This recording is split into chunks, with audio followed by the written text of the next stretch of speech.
Hey everybody, I'm Justin Bohn. And I'm Mike Val. And this is the Bohn and Zano Zone, where we are always on the lanes, off the charts, and on the mic.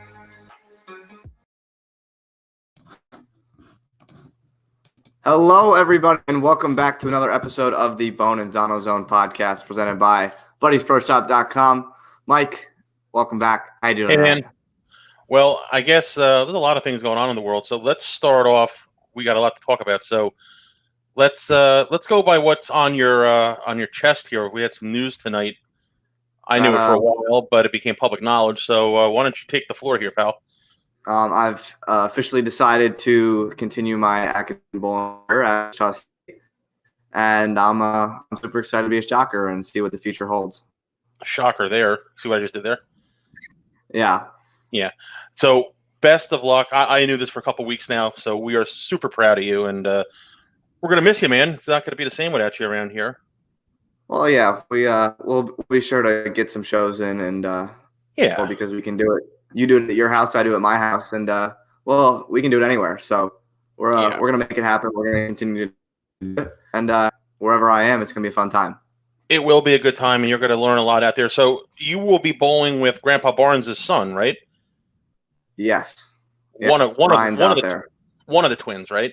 Yes. Yep. Is there any other well-known offspring that's out at Wichita right now that we should know, or we would know? I don't know that I would say offsprings. Cameron Hurwitz is out there. It's his freshman year. Does Romick have a kid out there? Didn't Romick have a kid going to Wichita? I thought yes, Justin Romick had a kid going to Wichita. Yes, Jared. I think he graduated. Okay. So you will be under the tutelage of Mr. Steelsmith, who is like Mr. Wichita. Yes, sir. So I'll take a Wichita T-shirt and hat when you go out there next, and I'll support the cause. Well, you can go to the website and order one yourself, Mike. That's the merch. We'll talk about that later on. So we'll talk about that after the show. Yeah. Yeah. So in other news, there's something going on this weekend besides the Players TV show, the PBA Junior. This is all you again. So I know you gave away some spots at Dad's tournament over the summer. Why don't you let everybody in on what's going on this weekend with the PBA Junior thing? The PBA Junior, first off, I want to wish the best of luck to Randall Dunbar, Parker Laubach, Paige Peters, and Victoria Verano, who are representing the East region that came out of the Parker Bohn III Scholarship Tournament. So shout out to them. But those are the guys and the girls competing out of the East region. They are down in, I believe, in Jupiter. Bowling. So they will bowl 10 games. The top 5 will make the step ladder, and there's 10 total competitors. The boy, 10 on the boys' side, 10 on the girls' side, and it will be 10 game total wood, and the top 5 will make a step ladder. Now, I've heard that the final match of the step ladder for the boys and the final match for the girls will be on TV. I don't know if it's a 1-game match step ladder. I don't know if the finals is more than 1 game. But it's a top 5 step ladder, and the 5 match boys and girls will be on TV. And it's fifth. So how many regions were there? There were 5. 5 regions. So 50 kids, 50 boys, 50 girls are out in Florida this weekend. No, 10. It was 2 boys out of each region and 2 girls out of each region. Gotcha. So it's cutting in half. Awesome. Yeah, so the finals of that will air Sunday, March 7th at 12 o'clock on FS1. Sweet. So stay tuned for that. I'm sure that those scores will be plastered all over PBA.com. But I would follow along with that because that is going to be the top 10 boys and girls in the country. Yeah, so, and it's exciting to see the youth and the up and coming people coming up the bowl, especially on the national stage. Yeah, it's exciting to we're going to witness history in the first PBA Junior National Championship. So I'm excited. There are some pretty notable names out there, and it's going to be fun to watch. Yeah, for sure. And with that, there's also another stepladder happening this weekend down in Jupiter. Yes, there is. So we had the missing fifth, the missing piece of the pie was completed last weekend. Yeah, and go ahead. I got to tell you, and I I'm a little bit older than you are, but this telecast was the best one out of all five. Absolutely, I totally agree. Put aside the scoring for a second, but every match came down to the 10th, and it reminded me of the show in '96 in Erie when Bob Learn went absolutely berserk for 4. This is what that show reminded me of. Because in the first match, Learn shot 300 at Johnny. He needed the first strike to win the match. Right. He needed a double to win the next match. Your father gave him a mulligan in the third match, 280 to 79. Yep. And then it was 260 or 250 in the last match. So, and that's what Dick Allen did. I mean, every match was he needed to perform in the 10th, and oh my god! And I've been saying it. The more impressive part, on top of this being that he up and form. By the way, your internet's acting up again. Maybe it's the basement. It's probably where you are. When you're on the other side of the basement, you're good. When you're on the ball wall of fame there, you may have a little problem. Well, we'll find out. Hopefully it's better as the night goes on. Yeah. But either way, him getting up, regardless if they were Stone Cold Wall or they were Stone Cold Impossible, getting up in every match, needing a mark or a double to win every match with that much on the line. What did I say about Dick Allen? And I said it for a long time. He is so underrated. Absolutely. And I think this event or this show, he kind of proved himself a little bit as he's promoted himself to the gospel, and he has been very underrated. But I think now he's an opportunity to really check because he's never won a major before. Yeah. And this could be his time if it's the same pattern. He made the show at the US Open last year or the year before. He made it at the US Open recently. Yeah. Okay. How many titles does he have? Does he have like 6 or 7? He has 7 titles, right? I think he has 7. I think he's got 7. I know 10's the number. 10's the magic number for consideration to bowling immortality. But yeah, he is one of those guys that you could really put up a fight for minus the 10 if he doesn't reach the 10. Yeah, he's pretty close. He's really good, and he's tough. He is tough. And those 4 games was the second highest 4 games set on TV in history behind Learn. Yeah, behind Learn. And oh my god, like I know we're gonna watch the clips in a second, but I mean, even his opponents, and kudos to Simonelli. I know Simonelli's a retired guy. He looked great. He looked absolutely great. He had one bad really good game. He bowled a really good game and made him earn it in the 10th. Yeah, I mean, look, he had one bad shot, and I'm sure that'll pop up in the when we recap it. But other than that, I mean, Ryan looked probably the sharpest I've seen him look in probably 10 years. Yeah, so I think we should stop talking and let's get into this and really recap the final and 5th show of the Players Championship. Yeah, and also another example of a guy running the ladder to the title. Every show, there's been a guy run the ladder basically, minus the one where Kevin Williams was the 3 seed. Yeah, but even then, Kevin won 2 matches to get to the title match. Correct. So it was about time that someone out of the first match that made it to the title match ended up winning. in the last match. Yeah, and Dick Allen or Richie Allen, Dick Allen, whatever you want to call him. I mean, this is kind of like his A game when you can just get in like around the third hour and just kind of like float it. Yeah, his ball reaction was really good, and he made good enough shots to prove himself there. Yeah, and here's the Rebel here, and kudos to Darty's tough, man. For a guy with no thumb and who likes to strap on it, Darty looked like he was kind of out of his A game a little bit. I think he likes playing this part of the lane, but I think he definitely would have liked to be further left. But I think that he definitely put up a really good fight this game. Oh yeah, this game was super exciting. And I mean, just boom, see ya. I keep calling him Richie Allen, but with Dick Allen, the only thing he really has like a problem with sometimes is he flat tens a lot, which he doesn't really hit it that hard at the bottom. Yeah, and they just circled it on the strike tracker. You can see it right here. His rev rate is under 400, which is very low for most of the guys on tour. Yeah, I mean, look what Darty's gonna put up in his next shot. Right, and I mean, he's probably at least 75, if not 100, short of the average, and the top of the field is another 100 ahead of that. Oh, with Jesper. Yeah, I mean Jesper's average is probably close to 600. Yeah. So what is Darty there? Darty's at 5.25 right there. Yeah, so he's got 150 more rev rate than he does, and they're basically in the same part of the lane. Yeah. So this is a big shot right here. Leaves the four pin, and working on the front eight, now he can be shut out. What do you think's going through his head right there? He's like, I can bowl 279, and I'm going to go home. I know. I mean, that's kind of a tough pill to swallow. Not only do you get the front eight on TV, but you have to now get up and perform not only in the 9th, but get the first one in the 10th to lock yourself into the next match. Yep. Very similar to a short while ago when Bill O'Neill and Sean Rash were bowling each other at the first finals of the PBA playoffs. And Bill had the front 9, and Sean had missed once. And it was, by the way, it was a solid 8.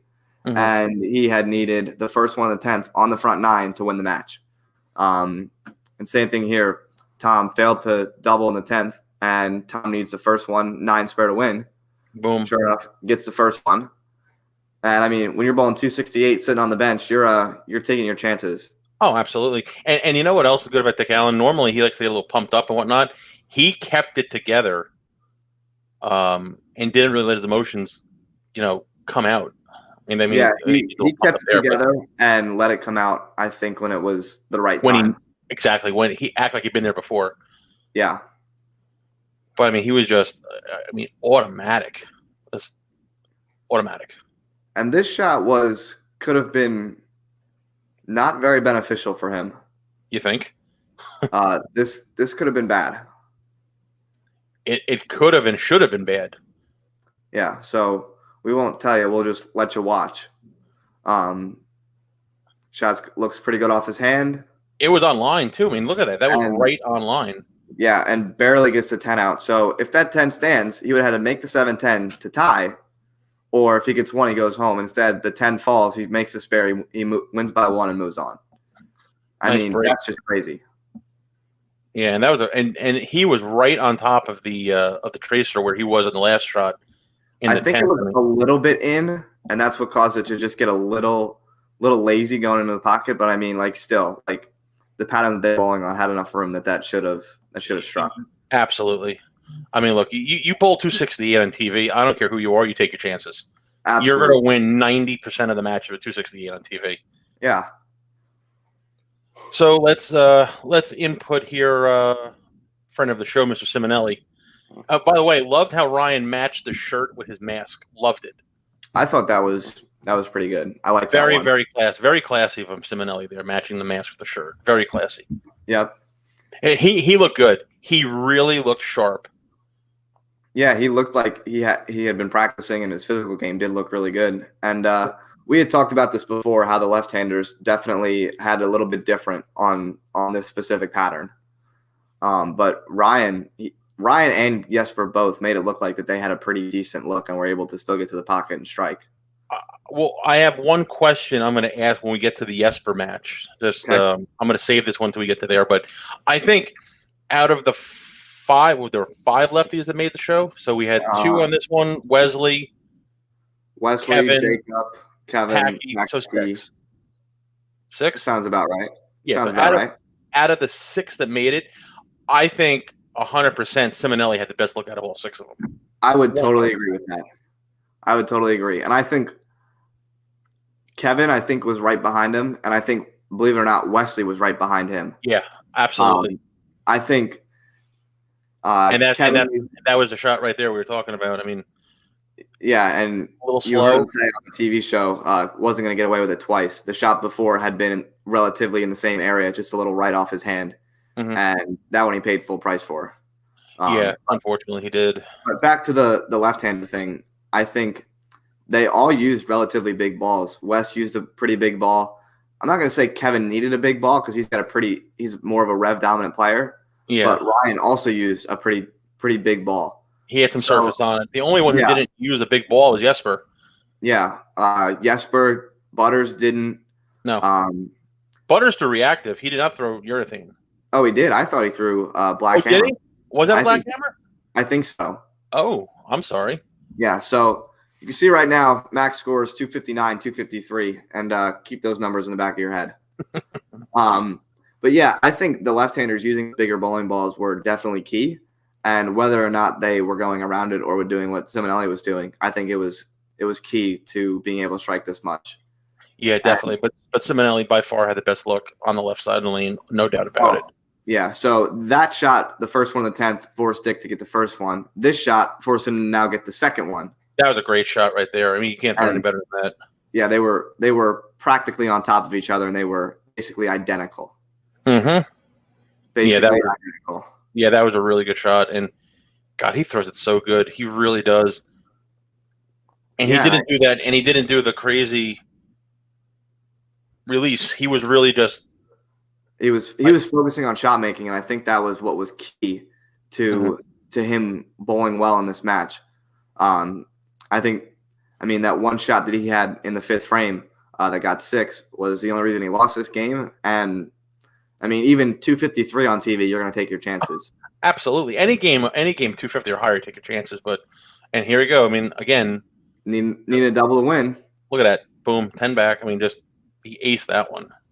Yeah, and Dick was actually off to a pretty slow start, too. Dude, I mean, look at that. I mean, they're identical. They're right on top of each other. Yeah, but this match, Dick was actually off to a pretty slow start and was 20 behind Ryan before he opened. Yep. That's just never giving up. He had missed 3 times in the first 4 frames probably. Yeah. Just taking a flat-out guess because I know he had the back 7, or he had 6 in a row and then 9 on the fill ball. But this was a new guy, Christian Azcona. And when we talked to Michael Harmon last week, he said that he was going to be left and try and throw a strong ball and try and hook the whole lane because that's what he likes to do. And I think that this pattern allowed for it. I think it allowed for the players to get a little further left, open up their angles, and I think I think Christian used that to his advantage. Yeah. I mean, look, first shot on TV, whatever. Get the jitters out right there. What's in the best? I think that was out the window. Yeah, I think that what could have been the difference maker in this match was the ball that he started with. He started with a cleaner ball and then went to a solid in the middle of the game at some point. And that might have been just enough of a difference maker for him to be bowling for the title. And then obviously it would have been in Jesper's hands. Personally, what would have happened, but that could have made the difference to have Dick shut out instead of Dick stepping up in the 10th and, winning the game. Doing what he does now. Yeah. Yeah, when he 3 frames, 4 frames before he made a ball change here? Yeah, so we see Dick's got the front 3, Christian got 9 spare, double. And that shot wasn't really that bad. No, it wasn't great. It wasn't awful. No, but I think lanes are starting to transition. I think Christian being on top of him, he just bowled Ryan the game before, and he had only saw his own transition. Now you're seeing Christian as well in the game, and that made a little bit of a difference. Yeah.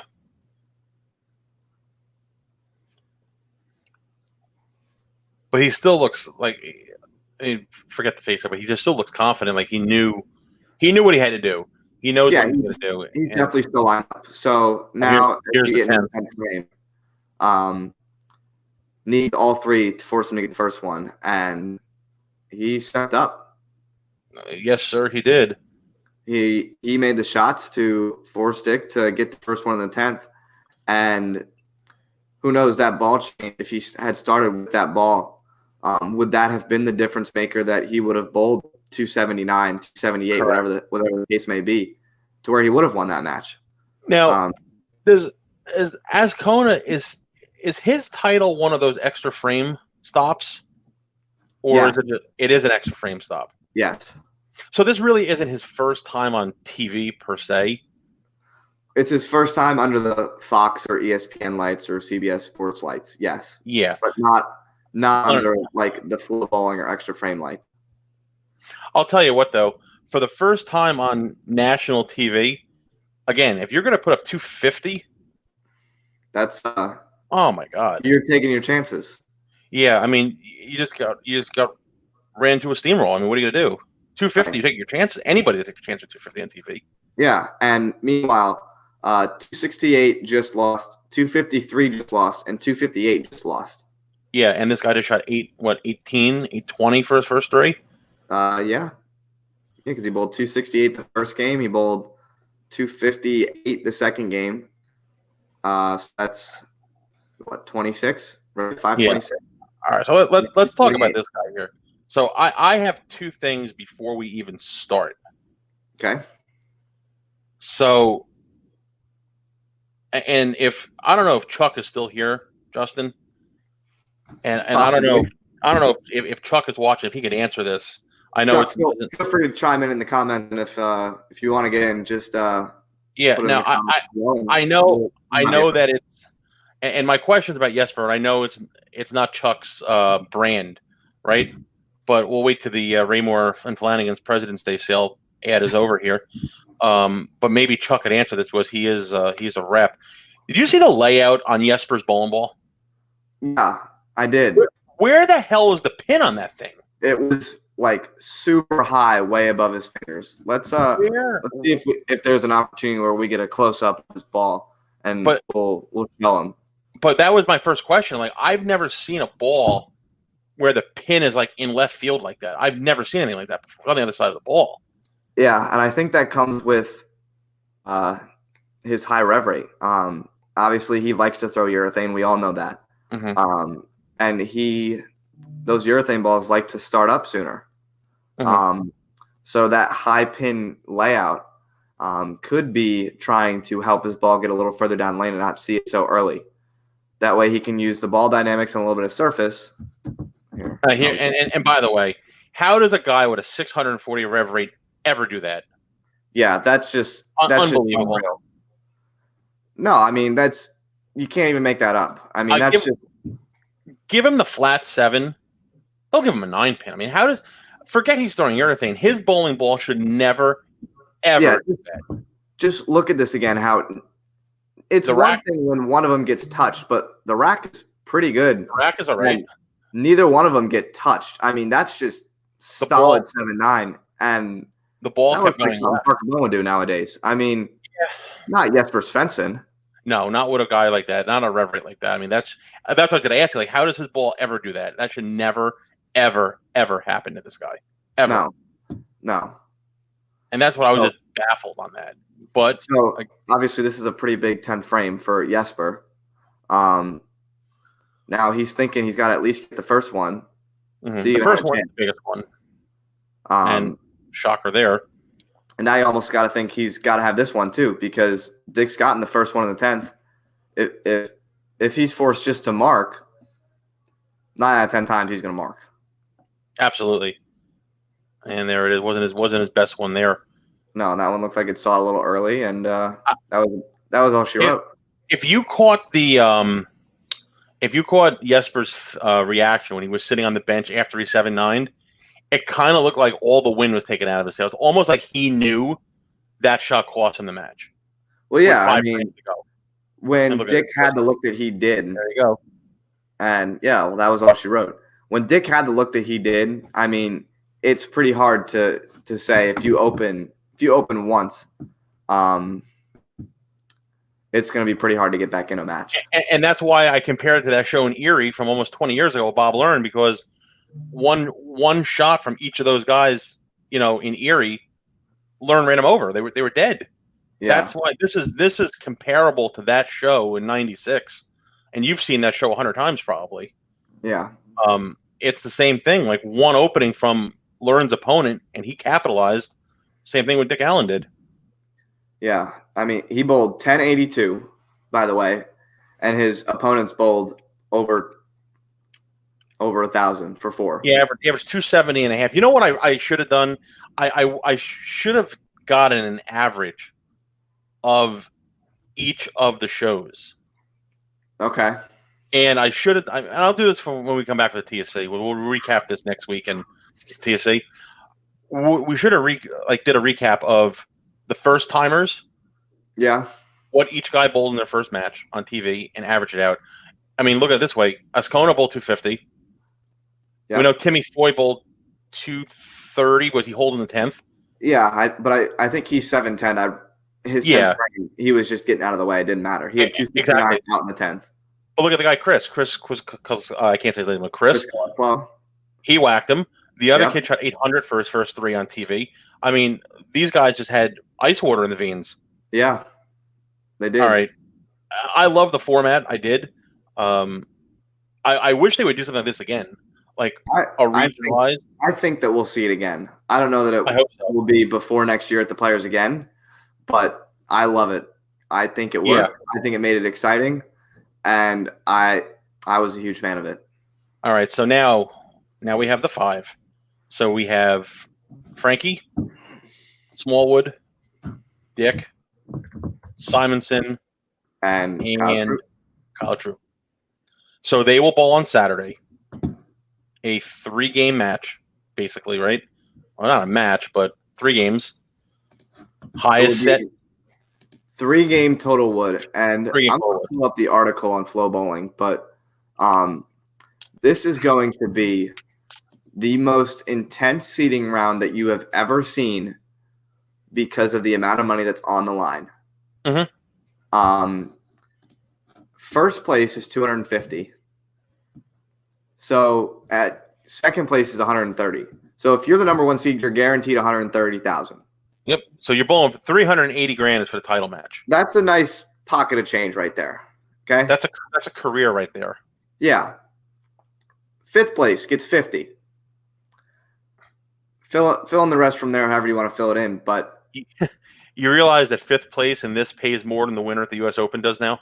Yeah. I mean, that's insane. All right, so we know the 5. Yep. They're bowling on this modified, softer pattern. So every one was a 1 seed except for Allen. Yeah. What do you like? And you have to think that this pattern is gonna blow up between Simonson's rev rate, between Troop's rev rate. You have to assume this pattern is going to explode, and they're either going to be really sloppy because of the rev rate, or they're going to be super walled because they're going to break. Yeah, and I think that this could end up coming down to who gets lined up the best during that 3rd game. I don't think it will. I think it could be the difference maker who gets lined up. But I think it's going to be extremely exciting. I think it's going to be 50 pins top to bottom, whoever it is. Over under 3.5 honor scores in the match. 3.5 honor scores. So 3. So I do think there will be at least 3 honor scores in this shootout. I do. Either 3 or 800 will be bowled. I think the leader of this shootout will put up 800 for 3. Okay. I think that. Yeah, I think there's an opportunity for that, and I think it's going to be high scoring. Oh yeah. And I don't think that it's going to be one guy running away with it, nor do I think that the fifth place guy is going to be out of it with a game to go. No, it's not going to be like 530 is your leader and 390 is fifth. It's going to be within like 20 pins probably of everything. I think that it's going to come down to the 9th or 10th frame of the third game. And count could mean a whole position. I mean, when you think about it, 3 pins, if you're the second seed and the third seed was 3 pins behind you, that's 20 grand guaranteed out of guaranteed money. So it's one thing at the Masters when they're bowling that 3-person shootout. The low guy doesn't make the TV show, and third gets guaranteed going out in the second match, right? Mm-hmm. But now we're talking a life-changing amount of money. Absolutely, this tournament could be. So I think you're going to see some guys fired up. I think Frankie's going to be as quiet as always. Absolutely. But I think that this is going to be, Belmo said it best, it's probably going to be the most intense seeding round that you've ever seen. Will this be televised or no? It'll be live on Flow Bowling. It'll be on Flow Bowling. On Saturday at 4 o'clock. And then 1 o'clock on Fox on Sunday is the finals. 12:30 p.m. Eastern. 12:30, sorry. All right. So and it will be on Fox, not FS1. It'll be on regular Fox. Nice. Regular Fox. Yep. So I guess the question is, Dick Allen is the only guy that ran the ladder. Yep. Everybody else was the chalk. They were the number 1 seed. Frankie obviously ran everybody over in qualifying. That's all out the window now. So 1 to 5, what do you like on Saturday? And then what do you like for Sunday? I like Frankie and I like Simonson. I don't know that I can't say I don't like anyone. Yeah, exactly. These guys obviously proved that they can be here. Smallwood's really good for the money. Dick Allen is really good under pressure. Kyle Troop can strike a lot. Yeah, I'll tell you what, Kyle Troop is like a new guy, man. I was going to say that. Francois is like a silent assassin, and Simonson can do just about anything to the bowling ball. So I don't know that I can pick just one guy that I think is going to be good. Honestly, I mean, this can go any way, shape, or form. This is almost like the old adage when you bowl like a local tournament, just have the right ball in your hand and pray you carry for 5 games or 6 games, whatever it is. And I think that's what's going to come down to, like you said, the 9th, 10th frame of each match, but it's also going to come down to carry. I mean, that's what this is really. These 5 telecasts have really been like a carry contest. It's who gets lined up the best, who has the right ball in their hand, and just gets that one extra break where the opponent got tapped. Yeah, and that will probably be a difference maker. Honestly, one messenger in this game, one messenger in any one of the games that doesn't go the right way, that does or doesn't go the right way. And a trip 4, like you said, is exactly $20,000 trip 4. I mean, if you're on a double in the middle of a game somewhere, and you've got a bunch of strikes after it, and the messenger misses, that's 21 pins right there if you go 9 spare. Mm-hmm. So, I mean, think about that. That's going to be huge in this 3-game match. So Simonson, major title this winter. Yep. Youngest to win 1 and 2 majors, and youngest to be Hall of Fame eligible. Yep. Frankie's a 2-time U.S. Open champion. Yep. Silent assassin himself. Smallwood's a major champion winner. And bowled for the title last time. It was 250 grand. Bowled for the title when it's a $250,000. Yep. Troop does not have a major. Yeah, and I think Troop in this sense is a little underrated. I'm not going to say I think that he's earned the titles that he's won, but he's definitely put himself there before to have won majors. He's made major shows. He's made the show at the Players before. Mm-hmm. He's made the show at the World Championship before. He's got potential. Troop, in just listening to his interview 2 weeks ago and kind of watching him on social media the past week or two, he is a totally different guy now. His mindset is different. He's practicing a lot now. Not to say that he didn't practice before, but you can tell, and I think it's since his mom passed away, he has a total new outlook on everything. He is just a different guy. Like, he's still kind of kooky with the outfits and the hair, but his bowling now has really come up to the forefront, and he's in a different place mentally now than he was 2 years ago or 3 years ago. I don't think you're going to see him take a pick out of his pocket anymore on TV. And I wouldn't say that. I still think that's going to come out at some points. I think Kyle is made for TV. Don't get me wrong. He's a star. He's reading. I don't know that he's necessarily going to do it without a crowd. Yeah, it's different. He's not going to do it without a crowd. Yeah. When there's a crowd back in the stands again, whenever that time comes, absolutely. Definitely, but not for something like this. And then there's him, and then it goes back to Dick Allen. I mean, again, I've been saying it. I said it from the draft show, if you remember, when we talked about Dick Allen. Yeah. Most underrated player on tour. Absolutely. And honestly, if he has the look he did, but again, if they all had that look, it's so hard to say.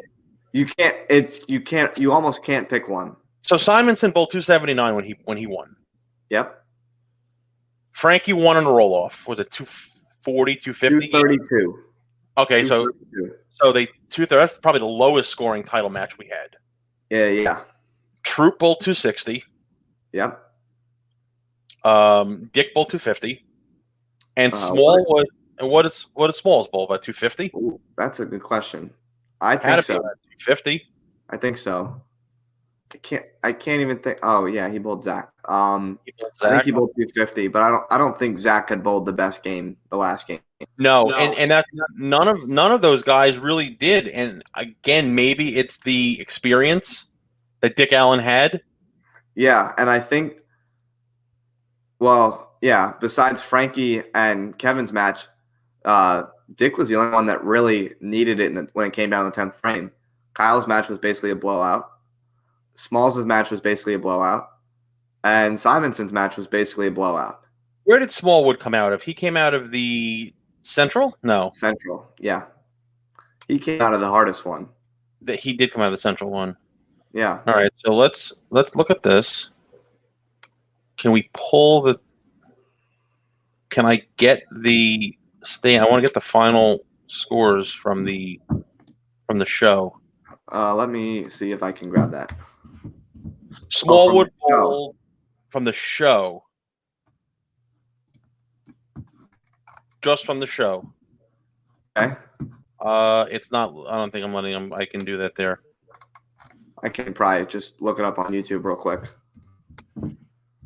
Yeah, I can't find it, and that's fine. But Smallwood bowled a ton. He bowled at least 240. Yeah, he did. At least, and I'll tell you that right now. But I mean, you can't just look at one game. No, you can't. If you're going to look at the whole 28 games that they bowled to qualify to get to this point, you gotta like Frankie. You gotta like Frankie, which was 1,000 over for 28 games. Obviously, that's the favorite, but no, I mean. So yeah, Smallwood did actually need a mark in the 10th to win. It wasn't as far out as I thought. Zach Weidman bowled 226 and he was pacing 237 going into the 10th, so he needed a mark and got up and struck the first shot. And that was all she wrote. Yeah, he kind of 9 spared him to death in that game. Yeah, and he bowled 246. So you can't go off of the one game. You can't. You gotta like Frankie based on the number that he put up in qualifying. Yeah, and I mean, would you say Simonson is the most experienced one of the 5? I know he's the youngest. But yes, would you say he's the most experienced. Yes, I would say that because he's bowled. He's bowled in plenty of majors on TV. He's won 2, bowled in plenty of other ones. So would you say he's more experienced than Frankie, and Frankie has 2 U.S. Opens? I think I think so, for the reason that Simonson's bowled on more TV shows. So he's not only been in the position where he's won, but he's been in the position where he's lost. Good point. If that makes sense. He's experienced both sides of the coin. Yeah, Frankie has made a couple TV shows, and the couple that he has, he's won. He's got a pretty high winning percentage on TV. Yeah, didn't he make the World Championship last year? He bowled Chris Vi, right? Did he bowl Chris Vi in the World Championship last year? Yes. Yeah, but Yeah. I think overall, I think Simonson's on more major telecasts and more. And by the way, little trivia for you: who beat Frankie in the World Championship last year on TV? EJ Tackett. It was Simonson. Oh yeah, that's right. If you remember, he bowled Vi. Yes. He bowled like 260 to beat Vi.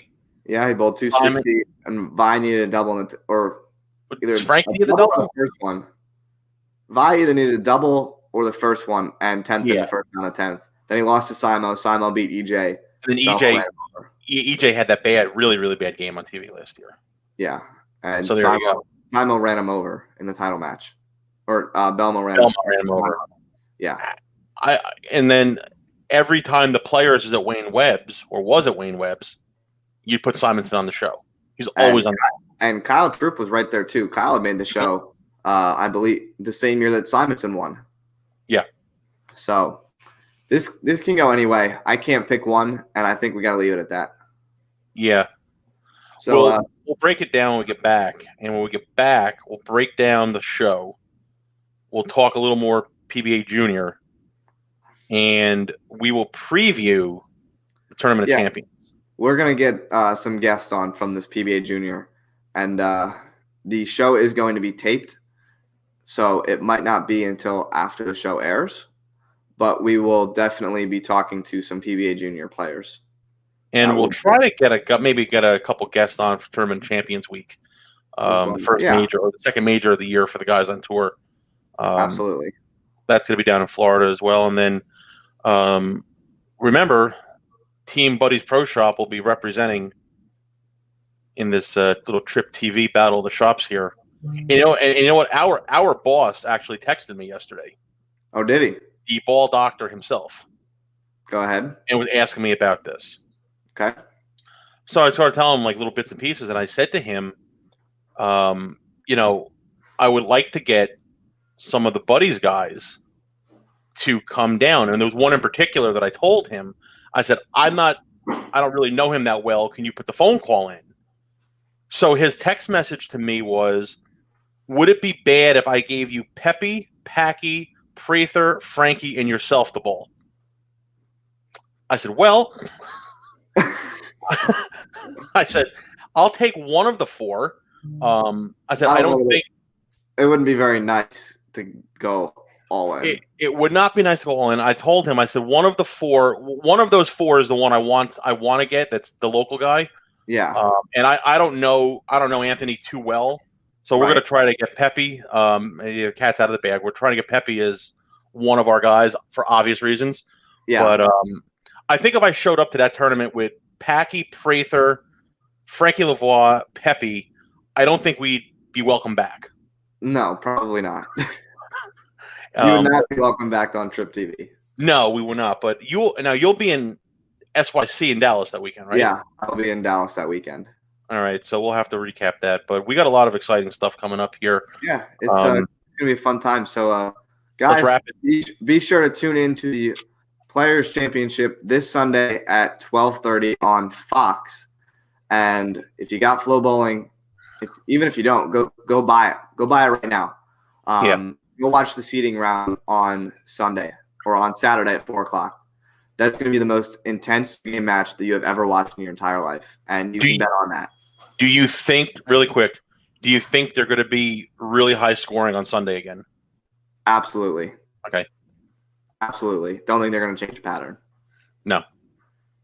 The only thing that would make them low scoring is the TV pair based on the topography. But and it's still going to be an AMF surface. And hopefully they keep the same TV pair. They don't move them like the high end of the house or whatnot. Right. So we'll check back in with you guys next week. And that's for now. Be sure to go check out buddiesproshop.com. Use coupon code ZONE5 off to save 5% off your next order. There were a couple new releases today that dropped on BuddiesProShop.com. So A lot of the B brand stuff released today. Yeah.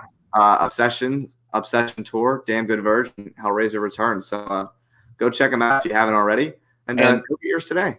And I'll tell you this here, Justin, really quick. Go ahead. There's gonna be a box from, I guess, Muskegon coming to this guy's house. Oh, really? Yes. Okay. Yes. We'll talk about that at a later time, but yes. Okay. So let's wrap it up. We'll see everybody next week. Yep. And stay safe. Enjoy the snow if you're in the snowy areas. Yeah, we got about 6 inches outside, and we had virtual. Did you really? Day, and we got tomorrow. Yeah. You got 6 inches of snow, dude. We got 1.5 inches and it's gone already. That must be nice. It's unbelievable. We have nothing down here. Nice, yeah. Mike. So everybody, we're gonna wrap this one up. Stay safe. Yep. And see you next week. Go and enjoy your time. Enjoy bowling this weekend because it's gonna be an absolute blast. And we'll see you next time on the Bohn and Zano.